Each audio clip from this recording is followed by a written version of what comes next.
ભાભી હું સાચું કહું છું, મેં કાંઈ નથી કર્યું. આમાં કાચ ક્યાંથી આવ્યો એની મને કાંઈ ખબર નથી. મેં તો સરસ રીતે જ પૌવા બનાવ્યા હતા, જેવી રીતે રોજે બનાવું છું. વધારે કાંઈ નહોતું નાખ્યું. એનો મતલબ કે અમે ખોટું બોલીએ છીએ, બરાબર? આ જે દેખાય છે એ બધું ખોટું હે. નરી આંખે બધાને કાચ દેખાય છે અને તું અમને બધાને ખોટા કહે છે. અરે ખોટાડી તો તું છે કંકુડી, અને આના માટે તો તને છે ને 2-4 ઢોલ મારી દઈએ ને તોય પાપ નો લાગે. બસ ભાભી બસ.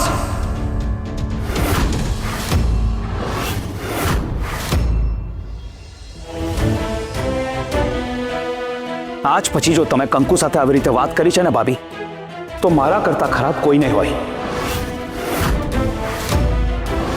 શ્રી, તું શું આમ જ્યોતિ પર રાડારાડ કરે છે? તને ખબર પણ છે કે અહીંયા શું થયું? મેં બધી વાત સાંભળી છે દેવાંગભાઈ, અને કંકુના જવાબ પર સાંભળ્યો છે. મમ્મી, તમે મારા કરતા વધારે ઓળખો છો કંકુને. મને તમે કહો, તમને ખરેખર એવું લાગે છે કે કંકુ આવું કંઈ કરે?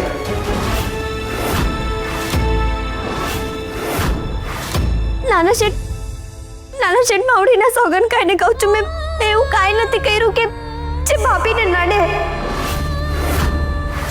કંકુ તું ચિંતા નહીં કર, મને ખબર છે. ચાલો હવે આ બધી વાત પડતી મૂકો અને આ પૌવાને કચરામાં ફેંકી દો.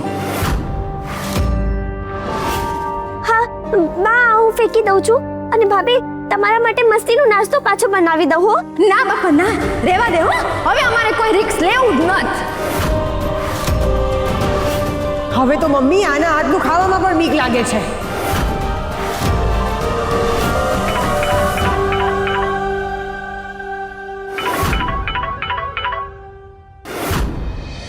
તંબુ, મને કંઈક આવડતું હોત ને તો હું જ તને બનાવીને આપી દેત. અને અત્યારે તો બેકરી પણ બંધ છે. ગૌરાંગભાઈ, તમન્ના ભાભી, ચિંતા નહીં કરો તમે. હું અત્યારે ખાવાનું ઓર્ડર કરી દઉં છું ઓનલાઈન. 10 મિનિટમાં આવી જશે. હાય બાપા, હવે મને સમજાઈ ગયું. ભાભી, આપણને બંનેને રસ્તામાંથી હટાવવા માટે છે ને આ બંને મળીને પ્લાન બનાવ્યો છે. પહેલા કીધું હશે કે કંકુડી તું રસોઈમાં કાચ નાખી દેજે, ને એ પ્લાન ફેલ થાય તો વાહેદી શ્રીભાઈ બહારથી ઝેરવાળું જમવાનું અમારી સામે પીરસી દેશે હે ને. હાય બાપા.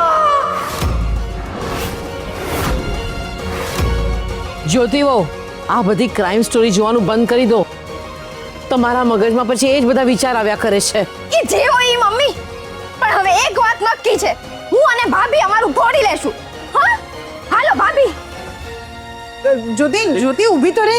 જ્યોતિ, મમ્મી હું એને સમજાવું છું. જ્યોતિ, મારી વાત તો સાંભળ.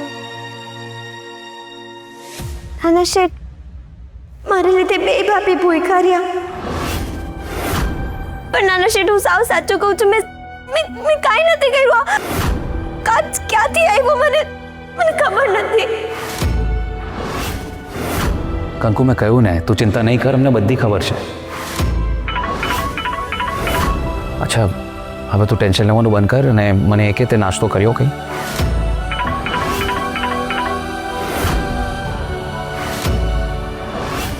કંકુ, એક કામ કર, તું પ્લીઝ નાસ્તો કરી લે. હા શ્રી, તારે કોઈ મીટિંગમાં જવાનું હતું ને આજે? મમ્મી, આ લોકોનો જ ફોન આવી રહ્યો છે. હા, આ બધી લપમાં. બેટા, ઘર હોય ને તો બે વાસણ ખખડે પણ ખરા. એની માટે આપણે કામ નથી અટકાવી શકતા. તું જા બેટા, તારા કામ પર જા. હું કંકુઓ પાસે છું, એને નાસ્તો કરાવી દઈશ. બસ ઠીક છે, ધ્યાન રાખજે.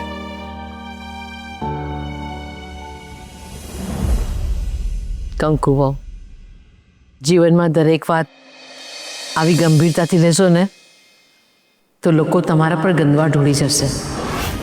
અને એક દિવસ એવો આવશે કે તમે એ ગંદકી વચ્ચે બેઠા હશો. તમારે એવું કરવું છે? તો પછી મારી એક વાત યાદ રાખો, જે સારું છે એ મારું છે, બાકી બધું દુનિયાનું છે. ચાલ હવે નાસ્તો કરી લો.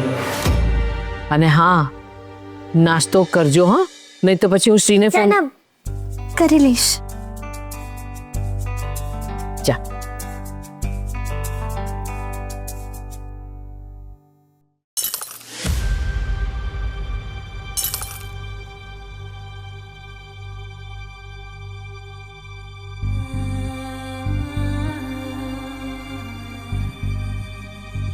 આવું થાય કેવી રીતે? મારી નજર ન પડે એવું તો બને નહીં, અને તોય ખાવામાં કાચ આવી ગયા.